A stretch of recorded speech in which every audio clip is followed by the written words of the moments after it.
여러분 잘 아시는 것처럼 지난 1월에 이미 출국 금지가 돼 있는 상태였습니다. 출국 금지가 돼 있는 사람을 고위공직인 호주 대사로 임명을 한 윤석열 정권도 문제지만 그걸 또 하루 만에 풀어주고 출국 금지를 풀어줘서 다시 나갈 수 있도록 만들어준 거, 이게 정말 분노할 일 아닙니까? 아니, 최수근 상병이 그렇게 억울하게 죽음을 맞이했는데 그 핵심 책임자가 그 당시 국방부 장관 아닙니까? 이종섭 해병대 사령관하고. 그래서 지금 국방부 장관 당시 국방부 차관 그리고 해병대 사령관 등이 현재 지금 공수처에 입건이 돼서 수사를 받고 있습니다. 피의자입니다. 그 전까지 수사받으러 나오라 수사도 안 받고 있다가 이번에 이거 출국 금지 된 거 알고 나서 그거 풀기 위해서 했다고 저는 스스로 보여지는데, 한 번 조사받았어요. 한 번. 그리고 제대로 된 포렌식도 할 수 있도록 본인이 원하는 것만 제출하고 지금 4시간 조사하고 끝났거든요. 그런데 이게 호주 대사로 만약 가보세요. 수사가 제대로 이루어지겠습니까? 아니, 증거 인멸은 안 되겠습니까? 아니, 이런 식으로 국민 정말 아까운 생명, 국가를 위해서 몸을 바치기 위해서 해병대 입대해가지고 수색에 나가서 그런 일을 당했는데, 그런 사람에 대한 억울한 죽음에 대해서 조사하겠다는 이 국민적 분노를 이런 식으로 무시하고 이런 식으로 할 수가 있는지 제가 도저히 이해가 안 됩니다. 그러면서 지금 인천공항에서 출국을 하겠다고. 윤석열 대통령, 윤석열 정부는 대체 국민은 안중에도 있는지 없는지 모르겠어요. 최수근 상병의 억울한 죽음에 대해서 진실을 밝힐 생각은 안 하고, 아니, 이렇게 입건된 사람, 그 다음에 정말 핵심 피해자라고 볼 수밖에 없어요. 왜냐면요, 잘 아시는 것처럼 최근에 나온 언론 보도에 따르면요, 이종섭 당시 국방부 장관이 유선전화, 그러니까 휴대전화가 아니고 유선전화로 전화를 받았는데 그 전화번호를 추적해 보니까 대통령실 전화였어요. 대통령실 전화로 전화를 받고 얼마 있다가 바로 그날 어떤 계획이 돼 있었냐면, 해병대 최수근 상병에 대해서 수사를 진행했던 박정훈 수사단장을 포함한 해병대 수사단에서 수사 결과를 브리핑하게 돼 있어서 언론 브리핑을 하기로 계획이 돼 있었는데 그 언론 브리핑을 중단시켰습니다. 그러면 이 전화가 내용이 뭐냐는 걸 밝혀야 되지 않겠어요? 누가 전화를 했고 전화의 내용은 무엇인지 그걸 밝혀내면 왜 갑자기 이종섭 국방부 장관 본인이 직접 결재를 했잖아요. 아니, 수사 내용에 대해서 박정훈 수사단장이 보고한 내용, 근데 박정훈 수사단장만 있었던 거 아니잖아요. 옆에 7명인가 8명이 있었어요. 관계자들이 원탁으로 앉아서 회의하고 회의에서 결재까지 해서 국방부 장관이 사인까지 했던 그 내용을, 그 브리핑을 못하게 막았던 사람이 이종섭 당시 국방부 장관입니다. 그 사람이 지금 중요한 공수처의 출국 금지자 중에 한 명이고 사실은 피의자로서 이 사건의 핵심 피의자예요. 저는 키맨이라고 보여지거든요. 왜냐하면 대통령실과 해병대 사이에서 이종석 국방부 장관이 중간에 있었어요. 아니, 본인이 해외 출장을 앞두고 바로 이 일이 일어났거든요. 그러면 이 사람이 다시 나가게 되면 수사가 제대로 이루어지겠습니까? 아니, 지금도요, 공수처가 제대로 수사를 안 해가지고 이 최수근 상병의 이 안타까운 죽음에 대한 진실이 밝혀지지 않고 있어요. 언론들은 계속 문제점을 지적하면서 그걸 찾기 위해서 노력하고 있는 상황이고요. 그런데 어떻게 그런 사람을, 출국을 금지시키는 사람을 출국 금지를 풀어줘가지고 나가게 합니까? 그리고 그건 알리바이라고 저는 생각이 들어요. 알리바이라고 제가 얘기하는 건 뭐냐면 4시간 가서 조사받은 거예요. 4시간 가서 조사받았는데요, 본인이 원하는 것만 제출했다니까요. 아니면 4시간 조사해서 끝날 수 있는 문제입니까? 새로운 의혹들이 나오고 있는 상황이고요. 그리고 그렇게 이 국방부 장관의 보좌관이라는 이 사람은요, 카자흐스탄인가 거기 해외 출장 가서 계속 전화를 합니다. 전화를 해가지고 해병대 사령관한테 뭘 물어보느냐? 당시에 해병대 1사단장 근무하고 있냐? 그 사람 출근했냐? 그 사람 정말 잘 일하고 있느냐? 이것만 물어봤어요.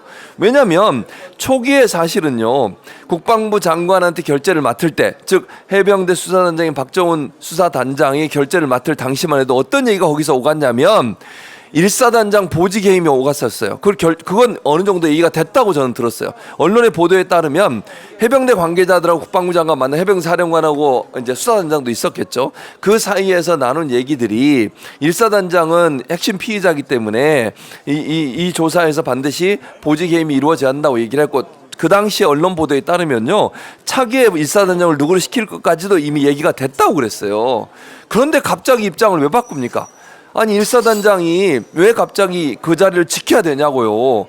가장 중요한, 그러니까 물론 일사단장은 자기는 지시한 적이 없다고 지금 계속 발뺌을 하고 있으니까 수사를 통해서 증거를 찾아야 되지만 그 전까지 언론 보도에 나온 걸 보면 이 SNS 문자를 통해서 해병대 글씨가 잘 나오게 해라, 잘 보이게 해라, 물속에 들어가라 지시했다라고 밑에 있는 사람들은 주장을 하고 있잖아요.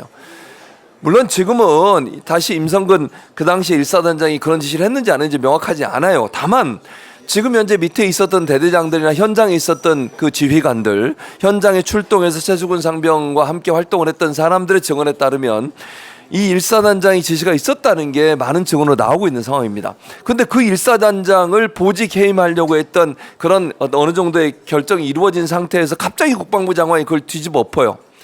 그리고 박정원 수사단장의 증언에 따르면 경로에서 그랬다는 거 아닙니까? 이게 해병대 사령관이 본인한테 얘기한 얘기를 들어보면 대통령이 경로를 했다는 거잖아요. 회의하는 과정에서 일사단장 보직해임 얘기가 나오고 예를 들면 보직해임 얘기는 아니었죠. 그러니까 수사 내용 중에 보면 수사단장의 수사 내용에 보면 일사단장 핵심 피해자로 돼 있었고 그러면 보직해임까지 이루어진다고 하는 얘기를 어떻게든지 막으려고 하다 보니까 일사단장 근무를 하게 해라 이런 지시가 일어났다는 거 아닙니까? 그런 일로 사단장이 물러나면 누가 사단장 하냐고요?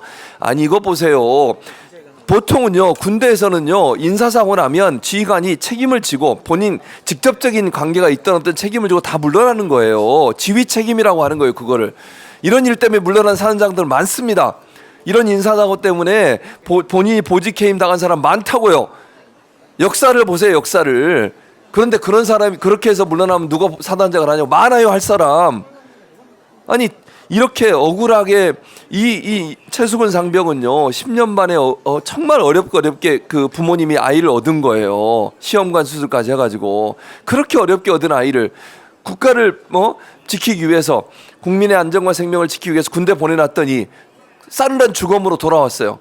그것도 국가를 지키고 싸움하다가 일어난 게 아니고 뭐예요? 수색하다가 물가에 들어가서 장화 신고 안전장치도 없이 구명조끼도 없이 그 물살이 센 그 물가에 들어가서 그 안타까운 생명이 죽음을 맞이했어요.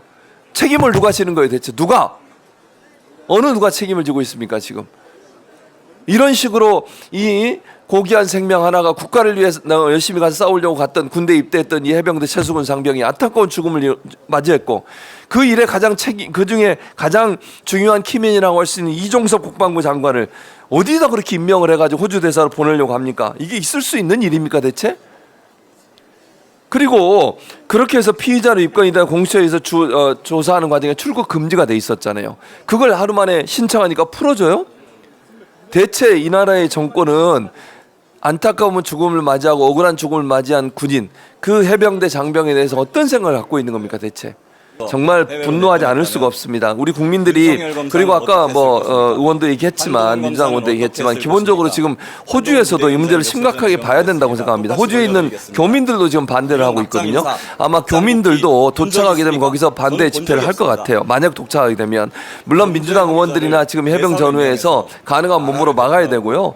저거 창피한 일입니다. 우리나라에서 범죄 피의자로 입건된 사람이 어떻게 다른 나라의 대사를 갑니까? 대사라고 하는 건 우리나라를 대표해서 그날에 가는 겁니다. 우리나라를 대표해서 가는 사람이 현재 범죄 피의자예요. 어떻게 그런 사람을 국가의 얼굴로 내보낼 수가 있는 겁니까 대체? 이 나라는 대체 이 윤석열 정권은 어떤 마음으로 어떤 생각으로 지금 정치를 하고 있는 거예요? 아니 이종섭 전 장관 같은 경우에 핵심 피의자로 공수처에 입건이 돼가지고 출국금지됐던 사람을 이 일을 신청하니까 하루 만에 이 일을 풀어줍니까? 세상에요. 생각을 해보세요. 출국금지 된 사람들이 만약 이 신청하면 이렇게 금방금방 풀어줍니까? 수사는 진행도 안 됐잖아요. 한 번 조사받았다고. 그것도 이 사건이 터지고 이런 논란이 있고 난 다음에 한 번 가서 4시간 조사받았어요. 그 4시간 조사받았다고 이제 됐다고 풀어주는 겁니까 대체 출국금지를? 이게 말이 되는 행동인지 모르겠어요. 이분뿐만 아니에요. 지금 당시에 국방부 장관 이종섭 장관이 국방부 차관이 신범철 차관이었어요. 당시에 이 신범철 차관이라는 분은요 현재 국회의원 출마를 했습니다. 국민의힘 후보로 출마를 해가지고 지금 현재요 그 공천까지 받았어요. 공천까지. 아니 그 범죄 혐의 때문에 출국 금지된 사람이 국회의원 후보입니다. 그런 후보를 내세워가지고 선거를 치르겠다고 하는 국민의힘은 대체 어떤 마음인 겁니까? 이게 정말 국민들이 볼 때 타당한 일입니까? 만약에 민주당이 이런 일이 있었으면 국민의힘이 가만히 있었겠어요? 최수근 상병의 이 안타까운 죽음에 대해서 너무 분노하고 있는 모든 국민들이 얼마나 화가 나겠냐고요. 그리고 그 부모들은 아이 잃어서 대못을 박았는데 마음에 이런 국민의힘의 태도나 정부의 태도를 보면서 어떤 생각이 들겠습니까? 해도 너무하는 거 아닙니까 대체? 이 나라의 정의는 어디 갔습니까? 이 나라의 상식은 어디 갔습니까? 이 나라의 공정은 어디 갔습니까 대체? 공정과 상식을 입에 달고 사는 사람이 이런 행동을 할 수 있냐는 거예요 대체. 아니 분노하지 않을 수가 없어요. 아니 이렇게 많은 사람들이 분노하고 최수근 상병의 죽음에 대해서 안타까운 죽음의 진실을 밝혀달라고 얘기하는데 그거에 대해 조사 제대로 안 하잖아요. 이 사람들의 공처가 수사를 제대로 못하고 있어요. 물론 공수처가 지난 1월에 이미 출국금지를 시켜놨어요. 이 문제를 밝히기 위해서는 이분들이 해외에 도피하면 안 되잖아요. 그랬는데 이 출국금지가 된 사람을 대사로 임명하는 것도 너무 황당하고 웃기는 일 아닙니까 대체? 아니 그리고 나서 이게 논란이 되니까 정부의 발표는 몰랐대요. 아니 인사검증을 대체 어떻게 하는 겁니까? 아니 형사 피해 이 피의자로 공수처에 입건이 돼가지고 출국금지 된 상태에 있는 사람의 출국금지도 못 잡아내는 인사검증이라면 제대로 고위공직자들의 인사검증이 이루어지고 있는 겁니까 대체? 한동훈 지금은 비대위원장 옛날에 법무부 장관 할 때 그분이 인사검증 책임을 다 가져갔잖아요 법무부로. 인사혁신처에 있던 거 가져가서 본인들이 했어요. 예전에 청와대에 민정수석들 했던 업무를 법무부에 가져가서 했어요. 그리고 난 인사검증 제대로 됐습니까? 인사검증 실패할 때마다 그 당시에 법무부 장관 뭐라고 그랬습니까? 아니 우리는 가져온 서류만 보고 검증하는 거기 때문에 제대로 검증이 안 될 수도 있다 얘기했어요. 그러려면 뭐하러 인사검증해요? 낸 서류만 갖고 할 거면? 인사검증이 그렇게 하는 겁니까? 아니 후보자가 낸 서류만 믿고 하는 거예요? 조사를 해봐야 될 거 아니에요. 보통은 인사검증은요 경찰, 국정원 또는 인사 관계된 사람들 이 사람들이 다 뒷조사하고 뒷조사라고 제가 표현하는 건 뭐냐면요 백그라운드 체크를 하는 거예요. 불법적인 뒷조사를 한다는 게 아니고 합법적인 범위 내에서. 그래서 정말 고위공직자로서 임무를 하기에 부족함이 없는 사람이냐를 체크해야 될 거 아닙니까? 그런데 아니 공수처에 입건이 돼서 출국 금지된 이 사람을 어떻게 대사라고 하는 중책, 대사는 아까도 말씀 우리나라를 대표해서 가는 사람이에요. 호주에서는 이 사람이 우리나라 대표예요. 우리나라 정권을 갖고서 우리나라 대표 역할을 하는 사람이에요. 그런 사람을 어떻게 범죄 피의자로 입건된 사람을 보낼 수가 있습니까? 그런 결정을 한다는 생각 자체가 너무 황당한 거예요. 호주 정부도요 이런 상황이 되면 이종섭 대사에 대해서는 생각을 다시 한다고 생각합니다. 이걸 모르고서 만약에 신입장을 아그레마인가 이걸 줬다고 하면 이거 처리하든지 아니면 다시 우리 정부에 제고해달라고 요청해야 돼요. 호주 정부 입장에서 황당한 거 아니겠습니까? 아니 범죄 피의자로 공처에 입건이 돼서 출국 금지됐던 사람을 정부 호주 대사로 내보내기 위해서 출국금지 풀어주고 보냈다고 하면 호주 정부 입장에서 화가 난 일인 거예요. 이거는 호주 정부 입장에서 얼마나 분노가 터지는 일입니까? 아니 어떻게 범죄 물론 지금 확정이 안 됐으니까 제가 이 사람이 죄가 있다 없다고 말을 할 수 없어요. 그럼에도 불구하고 피의자로 입건된 상태잖아요. 그러면 조사가 끝나서 혐의가 있는지 없는지 다 확인해 보고 없을 때 보내야 될 거 아닙니까? 아직 그게 확인이 안 됐잖아요.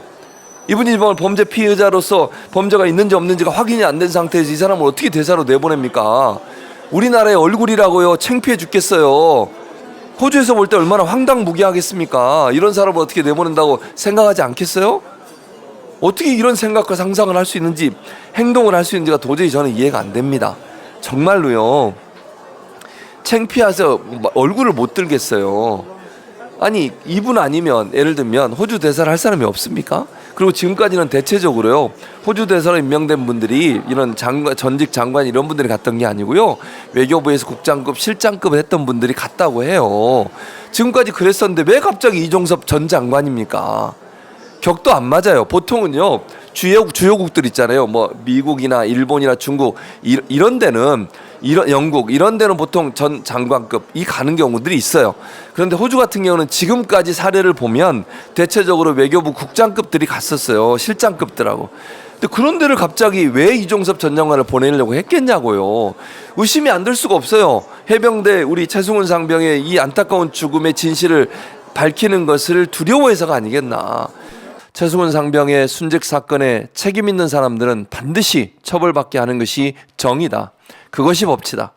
그리고 그 일에는 저와 여러분이 함께 눈을 부릅뜨고 잊어버리지 말고 끝까지 책임을 묻는 그런 자세가 반드시 필요하겠다 이런 생각이 듭니다. 정말 분노가 치밀어 오르는 사안이었는데요. 이렇게까지 국민을 무시하고 범죄 피의자를 대사로 임명하고 그 대사는 국민들의 눈을 피해서 어떤 방법으로 갔는지 모르지만 출국까지 하는 이 상황, 국민들의 분노를 잠재울 수 없는 상황이 아닌가 이런 생각이 듭니다.